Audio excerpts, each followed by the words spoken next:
सुप्रभातम सुप्रभातम सुप्रभातम। आज की ताजा खबर में आप सभी का बहुत बहुत बहुत स्वागत है। वर्ल्ड इकोनॉमी के साथ ही इस एपिसोड की शुरुआत आज हम यहाँ पे करने वाले हैं दोस्तों। वर्ल्ड इकोनॉमी में सबसे पहले यूएस ट्रेजरी यील्ड्स के बारे में बात करेंगे। यील्ड्स जो है वो थोड़े से इंचअप होते हुए नजर आ रहे हैं। स्पेसिफिकली 10 ईयर जिसे यील्ड की अगर हम बात करते हैं सो अराउंड 4.33% तक ये ऊपर गए हैं, मतलब ऑलमोस्ट 4 बेसिस पॉइंट से ये रिसेंटली इंचअप हुए। Even 2 year yields have also gone up by almost 2 to 3 basis points. So इसके पीछे का कोर ट्रिगर क्या है? तो यूएस ईरान का जो स्टैंड ऑफ है, जो कंटिन्यू हो रहा है, ये सबसे बड़ा रीजन इसके लिए बोला जा रहा है। क्योंकि ऑनगोइंग टेंशंस जो है अराउंड स्ट्रेट ऑफ हॉर्मुज जो है वो मार्केट्स को एज पे रखे हुए है। सीज फायर अभी भी एग्जिस्ट हो रहा है, बट ब्लॉकेड की अगर हम बात करते हैं या फिर छोटे मोटे अटैक्स की अगर हम बात करते हैं या स्टॉल्ड टॉक्स की अगर हम बात करते हैं, तो काफी अनसर्टेनिटी यहाँ पे अभी भी परसिस्ट होती हुई दिख रही है। सो ऑयल ये जो है ये की ट्रांसमिशन चैनल साबित हो रहा है।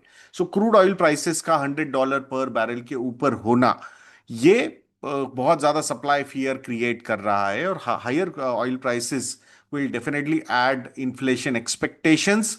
और इन्फ्लेशन एक्सपेक्टेशंस का वापस आना, इसका मतलब बॉन्ड यील्ड्स का ऊपर जाना। सो इन्फ्लेशन वर्सेस ग्रोथ के टग ऑफ वॉर में markets are pricing persistent inflation risk. और ये एनर्जी शॉक की वजह से यहां पे आती हुई हम देख रहे हैं। ऊपर से जॉबलेस क्लेम्स का जो सिग्नल आ रहा है वो भी ग्रोथ सॉफ्टनिंग की तरफ यहां पे आ रहा है। तो ये सीसॉ बैटल किस तरीके से प्ले आउट होगी इसको भी देखना होगा। इसका एक ग्लोबल स्पिल ओवर भी हम देख रहे हैं यहाँ पे। बॉन्ड यील्ड्स ये सिर्फ यूएस में नहीं, वो यूरोप और यूके में भी राइज हो रहे हैं। यूके की जो 10 ईयर जिसे यील्ड है that is at 4.97%। And Germany's 10 year जिसे yield is at 3.02%। So markets are pricing in a lot of negativity, specifically from the inflation angle. So one line take away अगर यहां से कुछ हमें लेना है, तो वॉर ड्रिवन ऑयल शॉक जो है ये इन्फ्लेशन फियर्स काफी ज्यादा यहां पे बढ़ा रहा है। और उसी का नतीजा यील्ड्स के ऊपर जाने में नजर आ रहा है। भले ही यहाँ पे रिस्क ऑफ एनवायरमेंट है कि भाई क्या फ्लाइट ऑफ कैपिटल होके सेफर इंस्ट्रूमेंट में जाएगा, but still I think inflation की uncertainty is adding a lot of pressure on the yields. तो ये हमने यहाँ पे समझना चाहिए। अब दूसरा जो न्यूज है वो हम ऑयल मार्केट रिलेटेड ही बात करेंगे। सो इंटरनेशनल एनर्जी एजेंसी के जो चीफ है उन्होंने बोला है कि ये जो सिक्योरिटी थ्रेट सामने आ रहा है, this is biggest energy security threat. So mister Fatih Birol इन्होंने ये यहाँ पे प्रेडिक्शन दिया है। दे आर सेइंग दैट कि this particular security threat is worse than 1973 1979 oil shocks. और ये 2022 के यूक्रेन क्राइसिस से भी बहुत बड़ा है, क्योंकि मैसिव सप्लाई डिसरप्शन यहां पे सामने आया है। 13 मिलियन बैरल्स पर डे का ऑयल सप्लाई यहां पे लॉस्ट हुआ है। और 100 BCM नेचुरल गैस भी डिसरप्ट हुआ है। सो स्ट्रेट ऑफ हॉर्मुज का डिसरप्शन ये सबसे बड़ा कोर ट्रिगर यहां पे साबित हो रहा है। ये की रूट है। It is handling 20% of global oil flows. और ये अगर मतलब स्लिपेज, ये शिपिंग ब्लॉकेजेस अगर होंगे यहां पे आगे, और तो ग्लोबल एनर्जी फ्लोज जो है वो काफी ज्यादा ब्रोकन हो सकते हैं। सो फ्यूल शॉर्टेजेस जो है वो एक रियल रिस्क यहां पे साबित हो रही है। ये सिर्फ प्राइस स्पाइक नहीं है, ये एक रियल रिस्क बोल के सामने आ रहा है। So higher prices are getting converted into physical shortages. So diesel हो या जेट फ्यूल हो या की रिफाइंड प्रोडक्ट्स हो, they are all under coming under pressure. So broader supply chain जो है वो इसकी वजह से हिट हुई है। And it is not only about oil, it is beyond oil. Disruptions जो है वो फर्टिलाइजर्स में हो रहे, पेट्रोकेमिकल्स में हो रहे, सल्फर के सप्लाई में भी यहां पे हो रहा है। So major risk is food inflation plus industrial slow down. So ये उनके प्रेडिक्शन सामने आए। सो ऑयल मार्केट जो है वो स्ट्रक्चरली टाइटन हो रहा है यहां पे। सो इसीलिए कैसे मतलब सरप्लस से डेफिसिट में ये सारी चीजें कन्वर्ट हुई है। सो इसका इकोनॉमिक इंपैक्ट जो है वो डेफिनेटली इन्फ्लेशन के ऊपर जाने में होगा। और उसका इम्पैक्ट ग्रोथ को भी हिट कर सकता है. So higher fuel cost will definitely add inflation globally, और simultaneously growth slow down risk यहां पे रहेगी. तो clear case of stagflation setup यहां पे सामने आ रहा है. तो इसमें से वन लाइन टेक अवे क्या हो सकता है? This is no longer just an oil price story. ये जो स्टोरी है ये it is turning into a real global fuel shortage, और एक बहुत बड़ा स्टैगफ्लेशन का रिस्क यहां पे सामने आता हुआ हम देख रहे हैं. अब इंडियन इकोनॉमी की तरफ चलते हैं दोस्तों. सो इंडियन इकोनॉमी में थोड़ा सा आरबीआई की तरफ से कुछ पॉजिटिव कमेंट्स आए, उसको थोड़ा सा समझते हैं. तो आरबीआई के गवर्नर ने यह कहा है बुलेटिन में कि Indian economy remains resilient despite war shock. तो क्या है उसके पीछे के reason? Strong macro fundamentals and domestic demand, ये मेजर कुशनिंग इंपैक्ट है. सो ग्रोथ मोमेंटम लार्जली अभी तक तो ये बोला है उन्होंने, फॉर नाउ लार्जली इंटैक्ट नजर आ रहा है. बट देर इज अ की रिस्क. व्हाट इज दैट की रिस्क? वेस्ट एशिया कॉन्फ्लिक्ट जो है वो कॉस्ट को हायर साइड में पुश कर रहा है, और सर्ज इन क्रूड ऑयल प्राइसेस जो है वो कहीं ना कहीं इनपुट कॉस्ट बढ़ाएंगे, और इसका इंपैक्ट अक्रॉस सेक्टर हो सकता है. सो इंपैक्ट चैनल्स अगर हम देखते हैं तो फ्यूल हो या लॉजिस्टिक्स हो या मैन्युफैक्चरिंग हो और सर्विसेज हो, इन सब पे इसका इंपैक्ट हो सकता है. सो इन्फ्लेशन की जो रिस्क है वो यहां पे बिल्ड होती जा रही है, और ये सप्लाई साइड शॉक है. सो आरबीआई ने सेकंड राउंड इफेक्ट्स यहां पे फ्लैग किए. वो एक रिस्क यानी कि कॉस्ट का पुश होना, एंड उसकी वजह से ब्रॉडर लेवल पे इन्फ्लेशन आना, और इसका स्पिलओवर इंपैक्ट जो होगा वो वेज हाइक्स में भी हो सकता है, सर्विसेज प्राइस गोइंग अप में भी हो सकता है, और कोर इन्फ्लेशन इसकी वजह से ऊपर जा सकता है.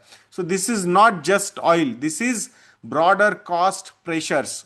सो फ्राइट की बात करेंगे हम, या इंश्योरेंस की बात करेंगे हम, या सप्लाई चेन डिसरप्शन की बात करेंगे, हर एक चैनल जो है इसकी वजह से इंपैक्ट हो सकता है. सो इनपुट अवेलेबिलिटी कंस्ट्रेंट्स जो है वो कहीं ना कहीं प्रोडक्शन रिस्क बढ़ा रहे हैं यहां पे. सो ये हमने यहां पे समझना जरूरी है. और टिपिकल जो हमने ग्लोबल मार्केट्स में देखा है, ग्रोथ वर्सेस इन्फ्लेशन का जो ट्रेड ऑफ है वो इंडिया में भी इमर्ज होता हुआ हम देख रहे हैं. सो कॉस्ट अगर ऊपर चले जाएंगे देन कंपनीज पे मार्जिन प्रेशर, कंपनीज के मार्जिन पे प्रेशर आ सकता है, और इसकी वजह से इन्वेस्टमेंट में भी स्लो डाउन आ सकता है, कंजम्पशन भी उसकी वजह से इंपैक्ट हो सकता है यहां पे. सो पॉलिसी स्टांस जो होगा आरबीआई की तरफ से वो कॉशियस रहेगा, और ये डेटा डिपेंडेंट बहुत ज्यादा रहेगा. So it RBI focus will be on anchoring inflation expectations. So कोई एग्रेसिव टाइटनिंग तो होती हुई नजर नहीं आ रही है, क्योंकि ये सप्लाई ड्रिवन शॉक है, नॉट डिमांड ड्रिवन. तो ये हमने समझना जरूरी है. So what is the one line take away? So India is holding up quite well, but rising oil prices, rising input costs are the biggest threat to inflation and corporate margins in India. दूसरा जो news है वो economy में वो है रुपी का. सो रुपी ने फिर से एक बार यूएसडी के अगेंस्ट 94 का लेवल क्रॉस कर दिया है. सो ये फिर मतलब 23 पैसे से रुपी यहाँ पे गिरा है.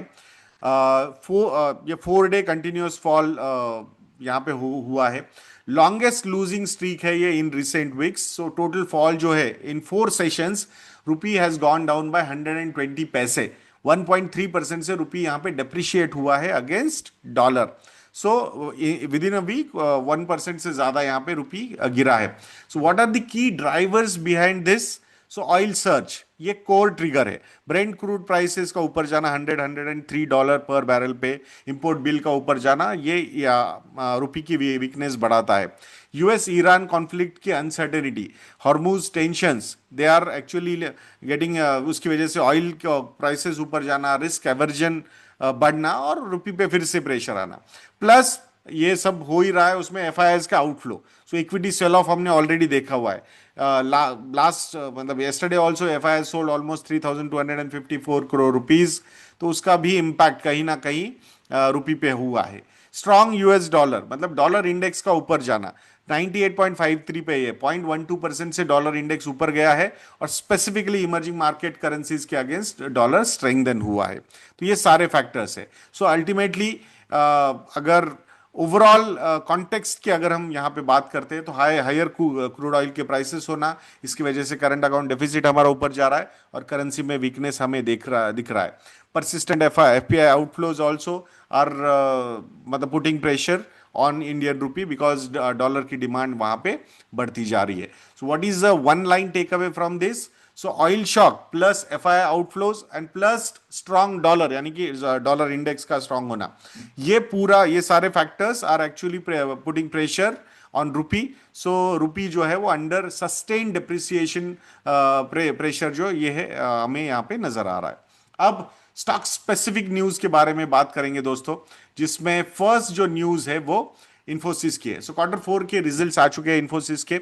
प्रॉफिट जो है वो काफी स्ट्रांग तरीके से ऊपर गया है। Net profit is up bye 20.9% year on year. Revenue is also up by 13.4% year on year. So estimates जो आए थे उनको यहाँ पे बीट किया है रिजल्ट्स ने, टॉप लाइन भी और बॉटम लाइन भी। सो ये that is a positive news. So operational signal क्या है? So growth is supported by BFSI segment, energy segment and communication verticals. So continued traction in AI led services यहां पे नजर आ रहे हैं, but the problem is deal momentum जो है वो यहां पे वीकन हो रहा है। सो लास्ट क्वार्टर में कितने डील विंस थे? Large deal wins those were $4.8 billion, और इस क्वार्टर में ये नंबर आया है $3.2 बिलियन का। तो एक्चुअली डील मोमेंटम जो है वो यहां पे वीकन हुआ है। गाइडेंस की अगर हम बात करते हैं तो FY 27 का रेवेन्यू ग्रोथ गाइडेंस जो है वो कांस्टेंट करेंसी टर्म्स में 1.5 to 3.5% ही है, which is lower than expectations, and it is signalling demand slow down. Macro या डिमांड कमेंट्री क्या है? तो clients are cautious due to AI led spending reassessment जो कंपनीज कर रही है, और यूरोप में जो वीकनेस है specifically manufacturing and auto sectors में। तो all those factors are playing out. Market का रिएक्शन क्या है? एडीआर्स अगर हम देखते हैं इन्फोसिस के तो 6% से वो डाउन है, 5 से 6% से वो डाउन है। तो ऑब्वियसली आई थिंक कल जब मार्केट ओपन होगा तो इन्फोसिस का स्टॉक जो है वो गिर सकता है, गिरने के चांसेस बहुत ज्यादा है। So one line take away क्या है इन रिजल्ट से?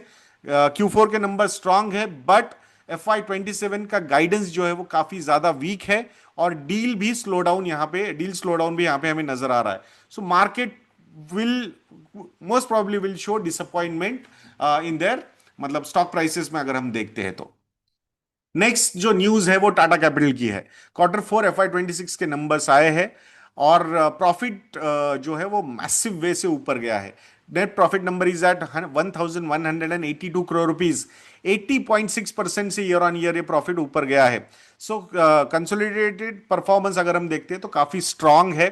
सो PAT number is up by 51%, ex motor finance और इंक्लूडिंग मोटर फाइनेंस अगर हम देखते हैं so this number is up by 43% year on year. Core drivers क्या है यहां पे? सो लोअर क्रेडिट कॉस्ट, इसकी वजह से प्रॉफिट बूस्ट हुआ है। क्रेडिट कॉस्ट जो है वो they went down to 0.8 to 0.9% versus last quarter में ये था नंबर था 1 to 1.2%। तो यहां पे क्रेडिट कॉस्ट का नीचे जाना ये बहुत पॉजिटिव है, यानी कि लोन लॉसेस कम हुए हैं, 12% से ये कम हुए हैं टू 470 करोड़ रुपीज, और लोन लॉसेस का कम होना ये प्रॉफिटेबिलिटी यहां पे बढ़ा रहा है। सो इनकम ग्रोथ काफी स्ट्रांग है। Net total income is up by 31% year on year. Net interest income is up by 28% year on year, और fee income is up by 35% year on year. So ये overall income growth बहुत strong नजर आई है। Balance sheet की strength अगर हम यहां पे देखते हैं तो एयूएम ग्रोथ जो है वो काफी सॉलिड नजर आई है। एक्स मोटर फाइनेंस एयूएम जो है वो है 2.52 lakh crore rupees, which is up by 28% year on year. Total assets under management यानी कि टोटल एयूएम जो है कंपनी का वो है 2.77 lakh crore rupees, which is also up by 20% year on year. Operating leverage जो है वो बहुत ही बढ़िया तरीके से इंप्रूव हो रहा है। So pre provisioning operating profit is up by 34% year on year. Cost to income ratio भी यहां पे घटा है। Last year same quarter the cost to income ratio was 37.8% and now it is at 36.1%, which is very good. Asset quality भी बहुत positive है। Gross NPA number is at 1.5%, net NPA number is at 0.5%। So clear trend यहां पे नजर आ रहा है, asset quality improve हो रही है और रिस्क जो है वो अंडर कंट्रोल यहां पे नजर आ रहे हैं। फुल ईयर FY 26 का अगर पैट का नंबर हम देखते हैं, so that number is 4,896 crore rupees, which is up bye 36%। Total income भी जो है कंपनी का फुल ईयर का, वो 31% से यहां पे ऊपर गया है। So what is one line take away? Classic NBFC sweet spot में यहाँ पे टाटा कैपिटल नजर आ रहा है। एम ग्रोथ बहुत स्ट्रांग है, क्रेडिट कॉस्ट नीचे जा रहे हैं, एसेट क्वालिटी इंप्रूव हो रही है। सो सीधा इसका नतीजा शार्प प्रॉफिट सर्च पे हम यहां देख पा रहे हैं। नेक्स्ट न्यूज जो है वो अडानी एनर्जी के कंपनी के बारे में, Q4 के नंबर्स आ चुके हैं। प्रॉफिट ग्रोथ वीक है काफी, net profit number is at 723 crore rupees, 5 to 6% का ईयर ऑन ईयर ग्रोथ यहां पे नजर आया है। Revenue growth is almost 16 to 17% year on year. So core insight क्या हो सकती है? रिवेन्यू ऊपर गया है बट प्रॉफिट लैग हो रहा है, इसका मतलब मार्जिन पे प्रेशर दिख रहा है। So strong top line growth profits या अर्निंग ग्रोथ में ट्रांसलेट नहीं हो रही है। सो कॉस्ट प्रेशर्स या मार्जिन कॉम्प्रेशंस यहां पे नजर आ रहे हैं। सो ऑपरेशनल ड्राइवर्स की अगर हम बात करते हैं तो ग्रोथ जो है मेजरली ट्रांसमिशन प्रोजेक्ट्स की एग्जीक्यूशन से आई है यहाँ पे, and smart meter meter roll out जो हुआ है लार्ज स्केल पे, वो भी यहाँ पे मतलब एक ग्रोथ ड्राइवर नजर आया है। बिजनेस मिक्स जो है it is shifting towards infra led projects and lower near term margins, ये हमने यहाँ पे समझना जरूरी है। की कंसर्न्स क्या है? Margins are under pressure despite double digit revenue growth. Profit growth is muted, so it is signaling higher costs, capex pressure also, and execution expenses also. So possible operating leverage delay यहां पे हमें नजर आ रहा है। Strategy जो है capital allocation की अगर हम बात करते हैं तो एग्रेसिव एक्सपांशन कंटिन्यू हो रहा है। So long term scale and short term margin hit, ये for some time it can continue. So one line take away is strong revenue growth plus weak profit growth जो है, ये margin compression की एक real story हमें सामने दिखा रहा है। नेक्स्ट न्यूज जो है वो है आदित्य बिरला सन लाइफ एएमसी कंपनी की Q4 के नंबर्स आए हैं। Net profit is down by 18% year on year, 187 crore rupees का। रेवेन्यू ग्रो हुआ है अराउंड 6 to 7%, बट प्रॉफिट क्यों नीचे गया है? तो कोर एएमसी बिजनेस स्टेबल है बट अदर इनकम जो है वो निगेटिव हुआ है। So last year same quarter में other income was 71.9 crore rupees, but this quarter ये 32 करोड़ का लॉस यहां पे दिखा है, एंड दैट्स व्हाई प्रॉफिट यहां पे हिट हुआ है overall. But I think equity AUM is growing company का ओवरऑल, मतलब इक्विटी मिक्स इंप्रूव हो रहा है, हायर एयूएम बेस भी है यहाँ पे। सो फुल ईयर का अगर नंबर हम देखते हैं तो 975 करोड़ रुपीस का पैट है, 5% ईयर ऑन ईयर ऊपर है। Revenue is up by almost 10%, 1845 crore rupees का रेवेन्यू है। So one line take away is core AMC business is stable, मतलब AUM and margins are improving, but non core income की volatility जो है वो यहाँ पे प्रॉफिट में डिक्लाइन उसने लाया है। सो दोस्तों कैसा लगा आज का ये एपिसोड? ये कमेंट सेक्शन में लिखना बिल्कुल मत भूलिएगा दोस्तों। एंड अगर आप लोगों को लगता है कि हम अच्छा काम करते तो हमारी वेबसाइट को विजिट करना मत भूलिएगा। हमारे जो रिसर्च प्रोडक्ट्स है जैसे कि मॉडल पोर्टफोलियोज हो, काफी अच्छा परफॉर्म कर रहे हैं। अगर आप बेंचमार्क के अगेंस्ट देखते हो या कैटेगरी एवरेज के अगेंस्ट भी देखते हो ना, तो परफॉर्मेंस इज रियली गुड। सो जरूर हमारे मॉडल पोर्टफोलियोज को सब्सक्राइब कीजिएगा दोस्तों। और अगर आप हम हमारे साथ one on one financial planning sessions करना चाहोगे तो उसके लिए भी आप हमारे रिलेशनशिप सेल से कांटेक्ट कर सकते हो। तो ऐसे वीडियोस के लिए चैनल पे बने रहिए, और वीडियो को लाइक करना, शेयर करना और चैनल को सब्सक्राइब करना बिल्कुल मत भूलना। नेक्स्ट वीडियो में मिलते हैं। जय हिंद।